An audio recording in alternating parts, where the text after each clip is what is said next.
Thursday, NBA. Thanks for tuning in to another installment of Fast Break Bets.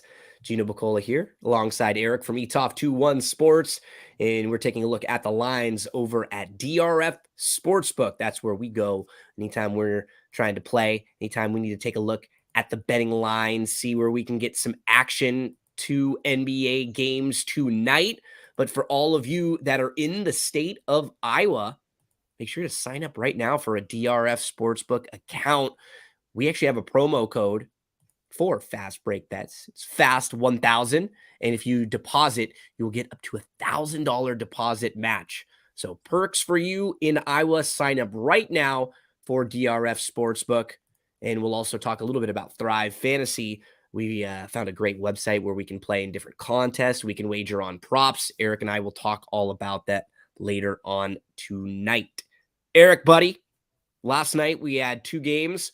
One series closes out. The Nuggets beat up the Suns, and that sort of like felt kind of like a series of regression all coming into one game, right? Because in those games that the Suns won, Booker and Durant had to carry such a heavy load. They had to do so much. They had to be so close to perfect in those games in order for them to win that you just knew there was going to be a game or two for each of them coming. And it was like for both of them the same time, you could just, they just were never really in that game at all last night.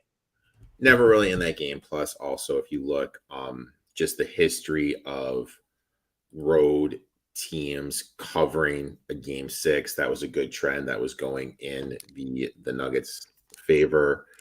KCP played good. Gordon played good. I was a game late on KCP. I would have hit all my KCPs just one game before. All those guys played great. Nuggets right now look like the most complete team. They do. Suns, it's going to be interesting. Do they maintain Monty? You and I talked about it on your podcast last year that this whole thing with Ayton wasn't working. He wanted out, but for whatever reason, they kept him. He was smiling last night at the end of the game. Did you see? He was like, people kept showing clips of him when they're getting blown out and they're down by 30.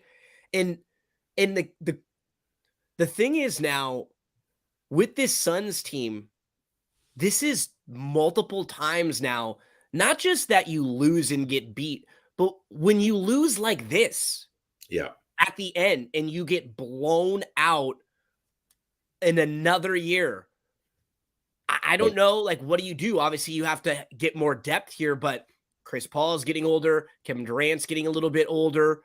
This team is new. They didn't play together a whole heck of a lot, but they're not going to have a ton of wiggle room based on how much they have to play their pay the top tier guys, right? And what are you going to be able to flip Ayton for? What is right now? What's his value? And who's going to want to take Ayton? That's the thing you have to look at. I think a lot of it kind of depends on who gets this kid from France, what teams need something. Obviously, with the Spurs or the Pistons get this kid, you know what I mean? But the Pistons are pretty set up front with the three young guys they have. So, maybe the Spurs. I'm trying to think of maybe the Mavericks. That would be interesting. The Mavericks and I don't know. There'll be a team that goes after him. He did average 18 and 10. Just kind of sounds with his personality. He really wasn't meshing with Monte, as we talked about last year on your podcast. So it's gonna be interesting to see what happens with them. And does Monte stay around? This is the second year in a row where he was blown out at the end a closeout game. And that's the problem. It's not like, oh yeah, we lost in the NBA finals and we just missed. You got boat raced. That's not you got beat up and you aren't really close. You got beat up in the second round. Yeah. Right. So you got a long way to go. You were halfway through. And let's face it, you were up 2-0 on the Suns and couldn't get it done. Or Dallas last year, right? Was it the Mavs? No, 2 years ago in the finals. Oh, against the Bucks. The Suns were up against the Bucks. Yeah, absolutely. So that's now 3 years in a row where the exits are not the greatest. And Erik, right as we gave all the credit in the world to Harden and Embiid and Doc Rivers, then yesterday happens where I gotta say, I don't know what to think about Jason Tatum because that was a great ending of the game, right? He stepped up when the game was close and he had a great fourth quarter. He was very lucky that he was even able to do that because most players, if you're the best player on a team and you have the type of first 3 quarters of a game that he has, your team is done. You're not even in the game. Philly was up 4 late, and then Jason Tatum just went crazy, and it just seemed like poor execution late. Harden wasn't great, but they didn't get the ball to Embiid late in the game. He was playing really well up until those final few minutes where it seemed like they just got really, really tight. Erik, on the first, like, almost everything up to the last 5 minutes of that game, it looked like Philly was playing harder. Things were going in Philly's direction. It looked like they were going to close it out. Boston was scuffling. Tatum's body language was awful. And then it just flipped. It just completely flipped in the last few minutes.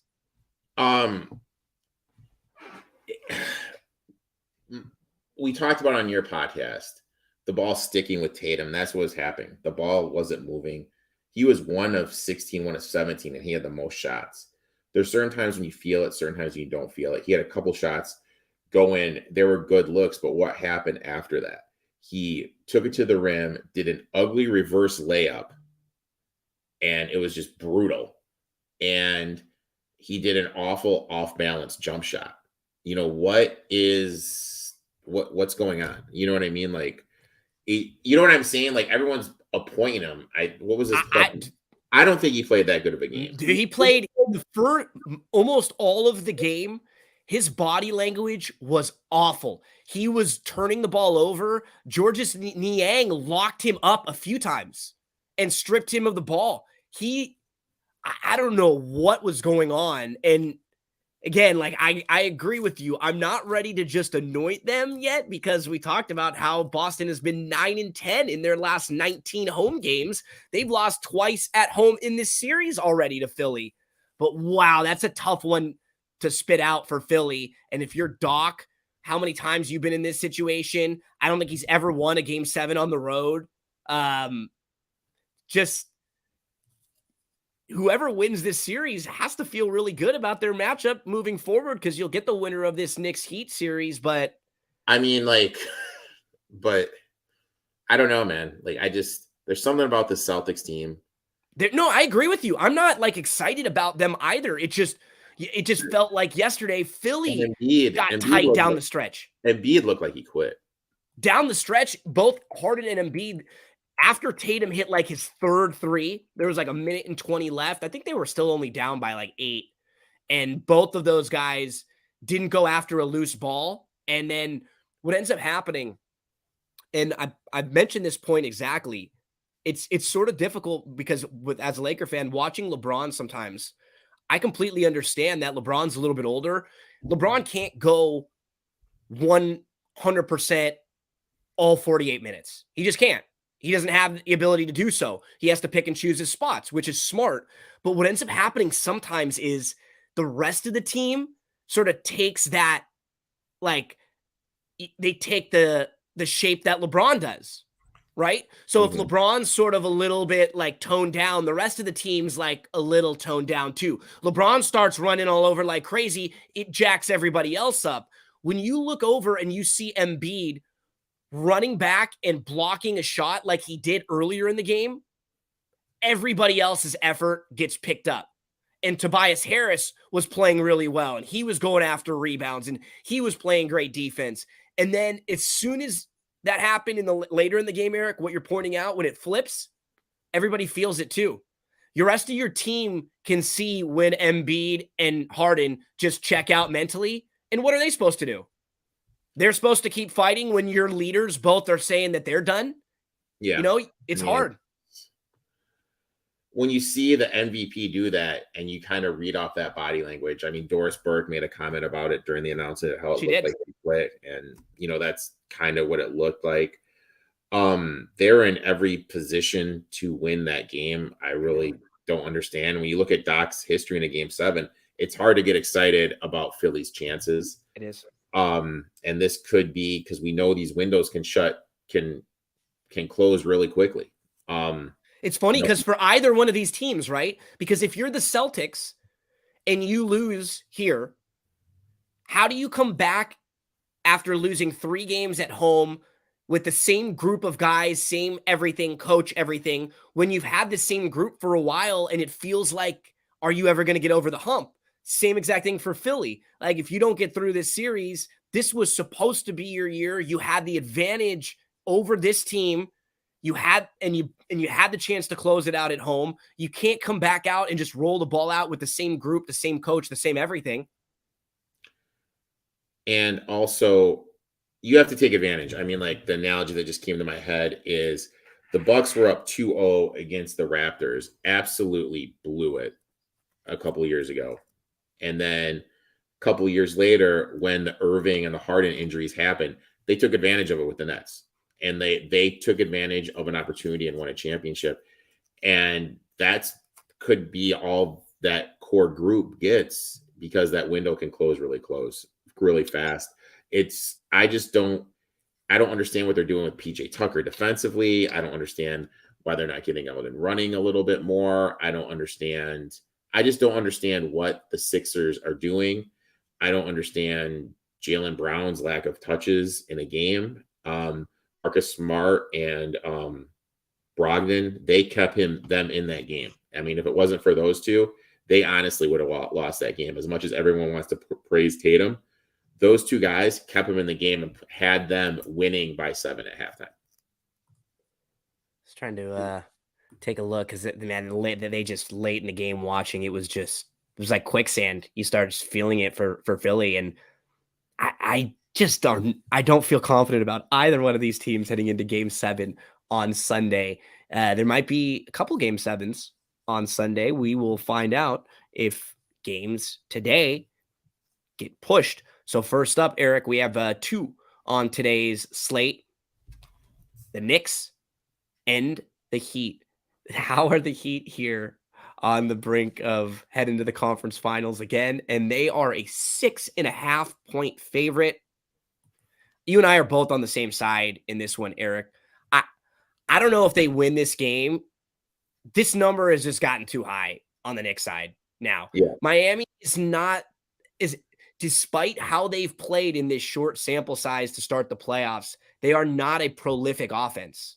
They're just not. They're not the type of team that should be favored over many teams by 7 points like this. I think Miami has been the better team throughout the series, but this number is just too big for me. And it was the number that you had been waiting for too, right? Looking for. Yeah, I was waiting. It got up. It doesn't look like it's going to get to 7. We're seeing some buyback. It's going down to 6. You just kind of look at it. Road teams are 61% ATS in game 6. Home teams that are up 3-2 straight up are 60%. But when it goes to ATS, they're only 48%. So they're winning the game, but they're not covering. It looks like Scott Foster is doing the game tonight. The old extender. He are 1-9 in the last 10 games that Scott Foster has officiated. I rewatched the game the other day when I was on the treadmill, and the Heat looked tired. They looked tired, and there was no real lift on anyone's jump shots. They're routinely getting beat defensively. Now, look, I know Grimes played 48 minutes. I think that had more to do with Josh Hart's foul trouble. Brunson, right? Or Brunson did? No, Brunson and Quentin Grimes both. Yeah, they both. Oh, yeah. I think Grimes' 48 minutes more had to do with Hart's foul trouble than anything else, but I did think he played a great game. What are we going to see from Brunson? I mean, look, I really want to take this under on points. It's clicked all the way up to 27.5.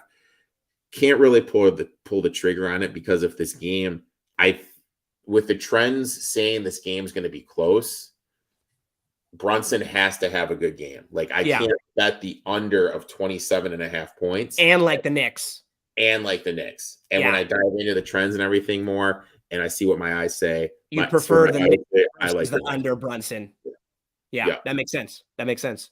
My other play in this game, I went Barrett under 20.5. He has some real like extreme home road splits also. He's just a lot better shooter at home. This was all year, not through the playoffs too, when you dive into percentages, even like free throw percentages, which is weird, like 77% at home and like 70 on the road. Yeah. It's a big difference from free throws for like 7 percentage points. So it's kind of crazy when you look at it. it is. He's 16.75 points on the road with 24 at home.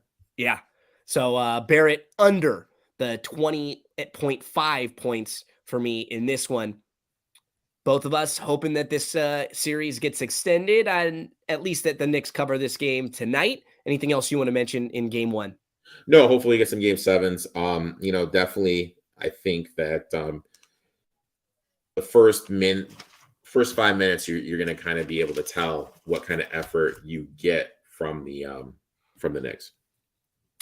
Lakers are favored tonight, trying to close it out. They are a 3-point favorite in game 6 against Golden State. Now, Golden State beat up the Lakers in game 5, sort of as expected. It's one of those weird games where Golden State couldn't really blow them out. It was sort of like that 10-ish, like throughout a lot of the game, about 10 to 12 or so.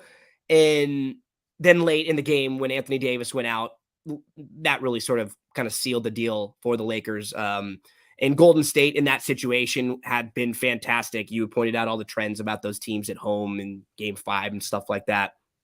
So now this is game 6 really has to be looked at like game 7 for the Lakers here. And you know what? Said Gino, credit where credit is due. AD is playing very well. And that's the one thing that I can trust, and I think I will trust tonight, Erik. I'm nervous as a fan, not exactly sure. Could see this going either way. If there is a team that could win 3 games in a row and beat the Lakers, it would be a team like Golden State. But LeBron has been really fantastic in these situations throughout his career too, and like closeout situations like this at home. This is not as if you're facing a young Lakers team. This is a team that's been here. Their top 2 guys, they know what it's like and what it takes. I think after the last couple days too with Anthony Davis, hearing everyone calling him soft and making fun of him and for the head injury and the wheelchair and all that stuff, I just think he's sort of figured it out, even with the adjustments that they've made for him offensively.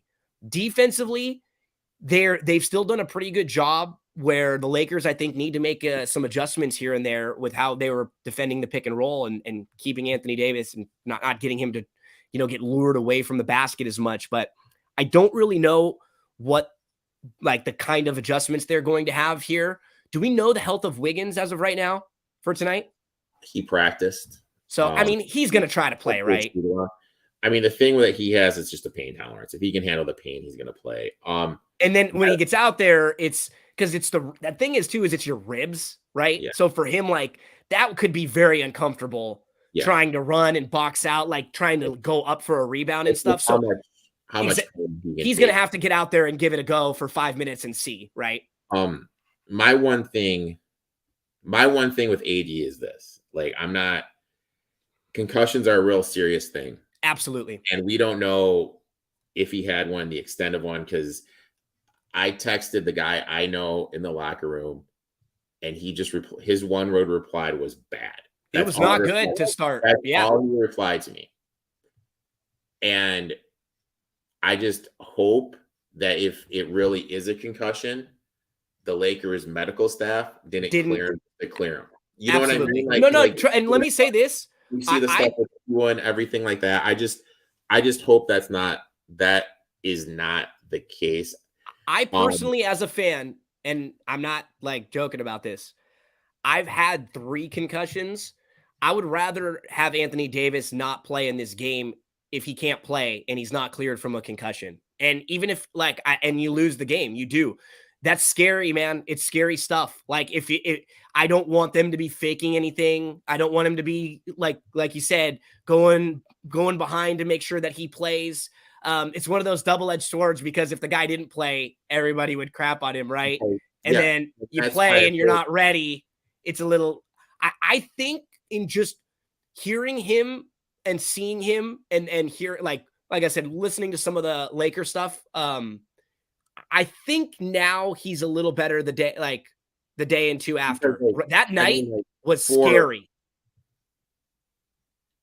To have to be both sets of team doctors were looking at him. Yeah. It wasn't just to be at that extent, kind of is the severity of the situation. And then for 2 days later to be okay, just seem, you know what I mean? And I'm not accused. I know nothing. Like I got no, me neither. No, you're right. The question of tonight is from a gambling standpoint is he going to be at the same capacity he was the other 5 games? Right? That's just the pure question. If he is, I'm taking the bait that I think he is, and I think he's going to be super motivated for this. And just like you're saying, I'm presuming that the fact that he's on the court tonight means that he's as close to good to go as he could be. Yep. I mean, and that you're going to trust the doctors. I mean, I just have in my head right now that picture of Tua on the ground. Me too. In Cincinnati. Look, I have no idea what to do in this game. You know, you mentioned Wiggins, the injury. Is he going to play? Is he not going to play? I think the one thing that really stood out to me that the Warriors need to do in this game, if they have any chance, is they need to push the pace of play and not let this elite Lakers defense get set. They need to get out, push the play, not let them get set. I know everyone's going to go game 6. Let's go to Klay Thompson over, but I'm going to look at Gary Payton over 9.5. You can get this at even money. He's gone over this total every single game he's been insert in the starting lineup. He's averaging 7 shots per game ever since inserted. Poole obviously struggling. God knows how much he's going to play. If he goes out and he misses his first couple shots, is he even going to get some run? When he's way better at home too, right? Yeah. Like you just sort of get that feeling. He's not even playing 20 a game right now. No. So, I mean, we don't really know what's going on at him. Plus, if Wiggins can't go, this is going to lead to more Payton minutes because he is a wing that that Kurt trusts. So I like Payton to over the 9.5 here. It's going to just very interesting game to see what happens. I mean, in my head of heads, I think there's 2 outcomes here. Warriors win a close game or Warriors lose by 10 or more. I mean, I think it's one of the 2. Yeah, man, I'm nervous as a fan. This is going to be a tight one. I think if the Lakers get their whistle, just a fair whistle for them with the way they play, they'll be okay. I'll feel pretty good about it. If the game is getting officiated a little bit tight, that's not great for the Lakers, right? Because they're the type of team that wants to get to the free throw line more. It's not necessarily like we talked about it. Everybody flops. Everybody's gaming the referees to see as much as they can get away with. But for the Lakers, it's not as much of a flop thing. Is that like they have a lot of ball handlers, a lot of guys that attack you. And that's one of the strengths of their team between LeBron and Austin Reeves. You bring in Schroeder. Anthony Davis is going to get free throws. D'Angelo has no problem going at it. He doesn't shoot a whole ton of free throws, but you have 5 or 6 guys who can kind of create their own shot, and that leads to more free throws. But the Lakers are not as good of a 3-point shooting team and just not as good of a shooting team overall. If it becomes a game that's not at the free throw line as much, that's going to hurt the Lakers. That really will. I mean, when you just look at the way that they play, the Lakers drive more. Yeah, I mean, there's a reason they who drives for Golden State? Not many. And when you drive, you get to the line because contact is initiated. It's really rare that you're going to get to the free throw line when you're such a jump shooting team. Yep. Unless someone stands underneath you, someone's late on a closeout, stuff like that. So, I mean, that makes sense. But, with this officiating thing, it's one of those things where it's, it goes game to game. Like if there's a lot of throws, then the next game they don't want to play a lot of free throws. Or if there's because they're human. We're all human, right? Your team's playing and there's a lot of fouls. and then there's a rush of like 4 on the other team, Yep. just because it's kind of like the officials realize they try to they want to even it out a little bit, and then you have sometimes Kerr saying things, Darvin Ham saying things. You got all the stuff. It's hard. We remember these are humans, and then they realize, oh, did we call too many on for the Lakers last time? So then this game, that was a close call, but we gave them the benefit of the doubt. Those are things that seep into your mind, honestly. And you're right. Like, they could call a foul on every play if they want, like almost every, especially with teams that are aggressive like that. Like when you go to the line and you go to the bucket. So, and I mean, it's kind of like, you brought up the Bogut thing. He talked about the screening thing or that comment. Yeah. It's kind of like the Warriors, and we see this teams in the NFL do it. They dare to call the hold, dare to call the pass interference, whatever. It's kind of like what the Warriors are doing. They're just kind of daring the official to call it. Absolutely. Draymond does this. Want to call the every time, every single play, because there's no flow to the game. So I mean, is it gamemanship? Yes. The one thing I would like to change though, as a coach, is just the constant bickering and yelling at the official. I agree. It doesn't do you any good. MLB did something where if it's immediately, like if I argue a strike or a ball or whatever, I get tossed. Like I think what you should do, like if LeBron does it too, right? So Draymond does it. Whoever argues, player X. Yep. So let's say player X argues, you're the official, you give him a T. Okay. They argue again, you give him a T, but you don't throw them out. So every time they come up and bitch about a call, it's just an automatic technical. If this gets to like a player's caught like 4 or 5 points, the coach is going to be like, dude, you got to shut up. That's the thing with Draymond. If the reason why Draymond does some of the things he does is because he's been allowed to get away with it. If you didn't let him Draymond's a smart guy. If in 1 or 2 games, you did just like what you said. If he sprinted over like he does at the referees and he sprints over to them and starts lambasting them, if they teed him up immediately, he did it again, they teed him up and threw him out. You think he's going to do the same thing the next game and the next game? But I mean, I don't think I don't like throwing him out either. I just think the points thing, you're right. It's going to change it quicker. Especially now in these games. Yeah. I'm talking more of like in the season, early in the season to set the tone. But in a playoff game like this, you don't want to toss people out of the game at all. But you want to let them know, dude, you can't keep doing this. LeBron does the same thing. LeBron does the hands up one more, right? Like he throws his hands up like right in his face. The what's going on? But Draymond, he runs. He sprints over to Draymond. Yeah. I mean, it's gotten to the point where Luka does the same thing. I do not want this at all to happen. Draymond next year with the Lakers. Erik, we talked about this. The fit would not be great because him, LeBron, and Anthony Davis are not great shooters. None of them are. You need at least, if you're another really good shooter, and I don't know if I want Draymond on his next contract now when he loses another step, when he's not quite as fast, as aggressive. I'm not saying he's going to be done, but remember last year he was like at spots unplayable in the finals. And I mean, I think the comment you made is lost a step. We need to realize LeBron has 3 top 4 years left. Oh, maybe not even 2. I mean, what are we quality 2? You know what I mean? Like, what are we thinking? 2 or 3? Like his ceiling is 50, 45 games next year. Yeah. So I mean, what do you play, like 55 this year? I think they're going to be really selective. I think the thing that the Lakers need is they just need to get more wings, man. Just need to get more wings, more ball handlers, guys that can take the pressure off. I think the main thing that's kind of stood out to me is Austin Reeves. Is they're able to put him in the pick and roll, and they're able to do stuff with him. Like, can Reeves continue this next year? I don't know. Like, we've seen the guys kind of come out of nowhere. It's helped guys, but it's helped LeBron so much this year just to have right now.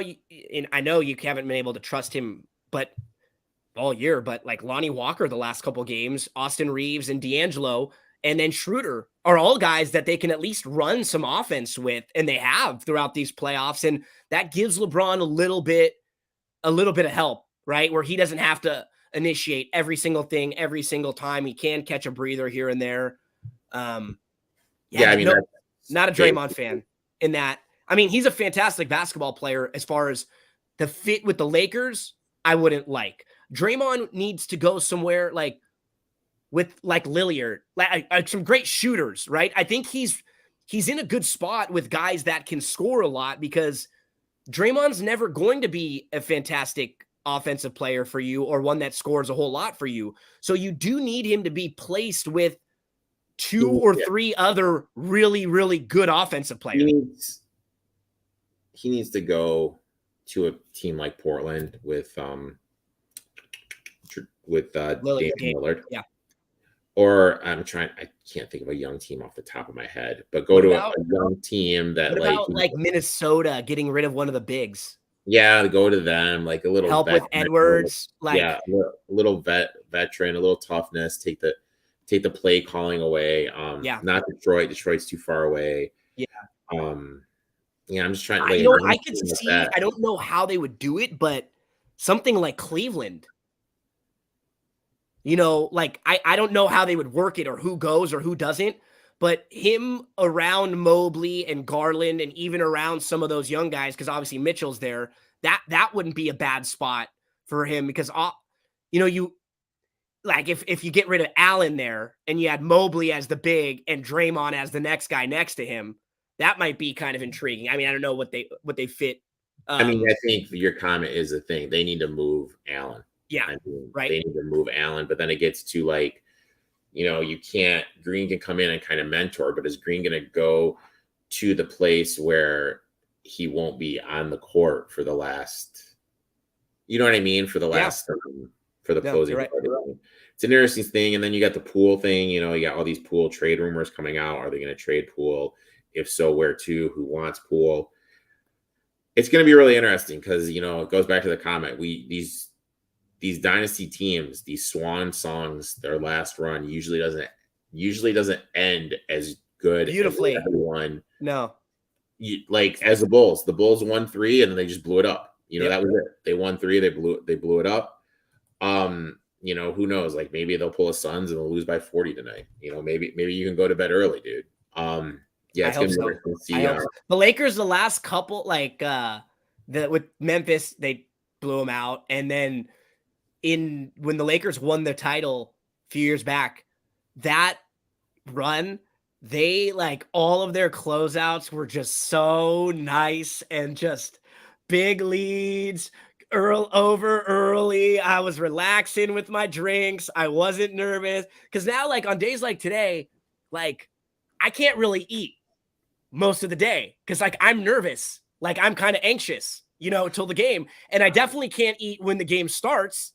So I'm just trying to snack on little things throughout the day because there's this nervous, anxious energy all the way up until the game starts. And it's fun. I will say, win or lose, obviously I want to win. And if they lose, at the very least, the Lakers will get another opportunity on Sunday. That would be very scary in Game 7. But Erik, I would not have said a couple months ago they would have been here when they were 13th with Russell Westbrook still on their team, 13th in the West out of 15 teams. So getting the chance in Game 6 to close out a series at home against the defending champions, if you told me, I would have traded anything to be in this exact position as a fan where I am tonight. Win one game at home and then go in the conference finals. Yeah, and that's an interesting matchup. It's kind of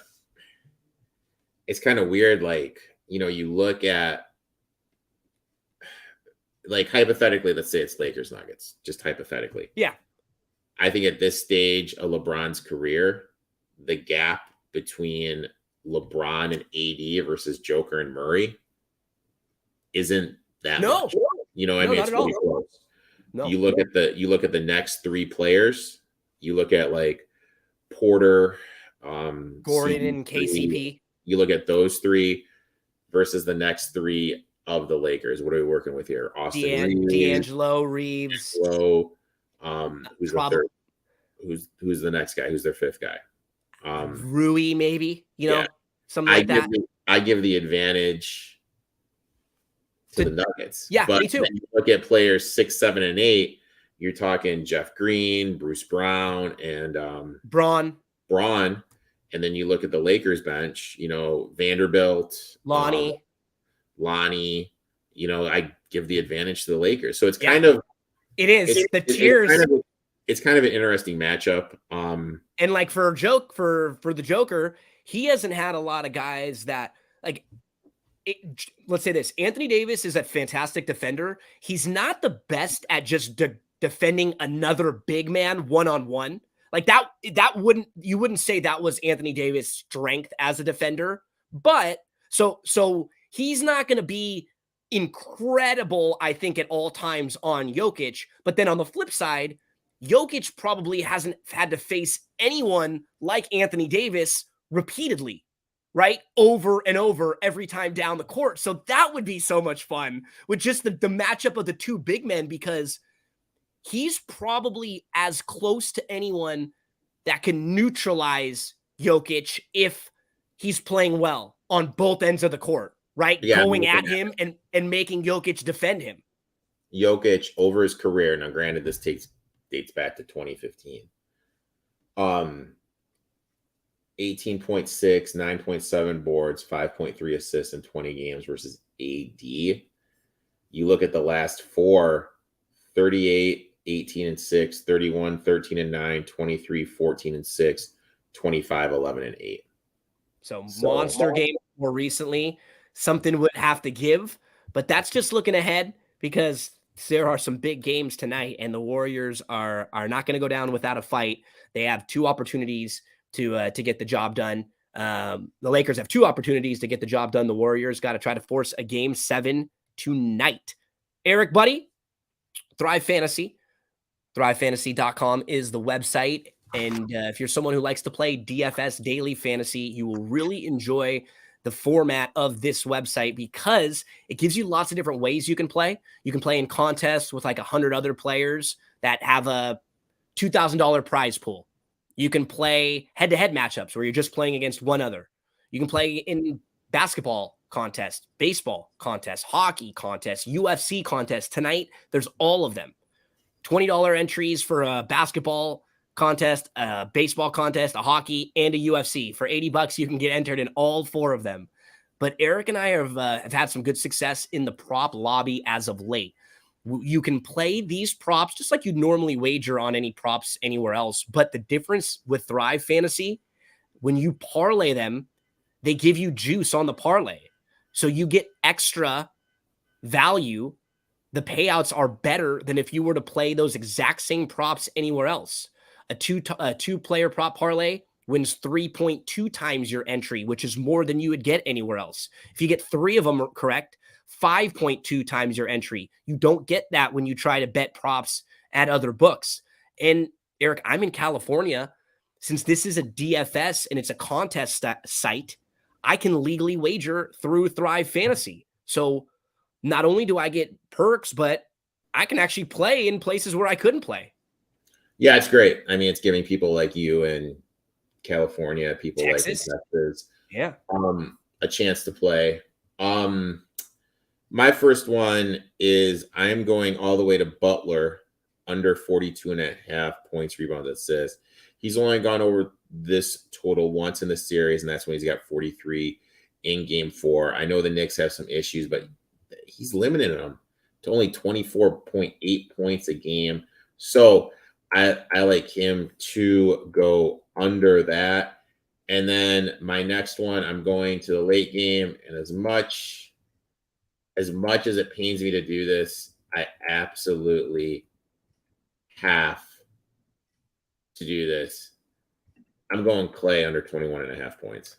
Clay Thompson under 21.5. Averaging 17.8 points. I know if you just look, 15, 9, and 10. Those are his last 3. He's gone under this total last 3 of the last 5 games. 5 of 14, 3 of 11, 3 of 12. He looks old out there, as much as it pains me to say that. So I'm going Clay under the 21.5 points. and Jimmy Butler under 42.5 points. One of the really good things that the Lakers have done when they're playing well and some of the adjustments they've made, they have forced Steph and Clay to defend a little bit, right? And that's what I think is giving Clay some tired legs too, is that the Lakers guards will go at you. Almost all of them. They're not just there to shoot. Even D'Angelo, he'll attack and try to hit that little mid-range if you're not paying attention. Austin will go at you. Schroeder will go at you. Lonnie, who's come in, will go at you. And LeBron. So now Clay's defending those guys, all of them. So as much as he's running around on the offensive side, he's actually having to move his feet on the defensive side a lot of the time, which is a little different for both Steph and Clay, because like we're saying, most teams don't have 4 or 5 different guys that go at you like that. That's one of the strengths of the Lakers. A lot of different players that can run offense and, they can run pick and roll and try to get switches and try to attack weaknesses. So you're under on the Clay. So Erik, I'm going to put them all together for Jimmy Butler under points, rebounds, assists. Klay Thompson under 21 points. I'm going AD on the over points and the rebounds. I'm going to go RJ Barrett on the, I don't know if his points was up here. Points and rebounds, 25.5. I'm not sure about that because the rebound number, he could I think, get close to that. So let's use these 3. I'll put them in for a $10 parlay. Little 3-prop parlay for $10. We are all set. And then all you have to do is go to your props, see what you have coming up. $10 to win 52. Let's get it home, my friend. Let's get the Lakers home too, man. I'm nervous. I'm excited. It's fun to be in this situation again. Thanks so much to Let's Make Some Money and I Hate the Lakers for checking in. Oh, one more question here. Erik, did you see this one come up? Yeah, I just replied to it. Okay, so what do you, for anyone who wants to see, you taking the Lions opening night +7? Hell no. I'll play the first half under. There you go. There we go. Well, we'll talk a lot about football as it gets closer and closer. Hope everyone has a fantastic Friday night. We'll see you again soon. Nothing tomorrow. Win or lose, right? So there's nothing on Saturday. So we'll be back at the very least on Sunday because we know that there's at least game 7 on Sunday. Yeah, and we got one game. Maybe more. I think we're going to get 2. I think too. one of these teams are going to win. Yeah. For your sake, I kind of hope it's the Knicks. Me too. Me too. But yeah, I think we're going to get one of, I agree. I don't think both of these will get closed out. I am going to say this. If you think the Lakers lose tonight, you should bet the Warriors. The plus 250 for the Warriors to win the series. Because they're going to be heavily, they'll be a 6-point favorite in the game at home. Exactly. In game 7. So if you think there's a shot, just play it right now because you'll get good value on it. Good luck, my friend. Everyone, thanks so much for hanging out with us. We'll see you on Sunday at noon Eastern, 9 a.m. Pacific for another edition of Fast Break.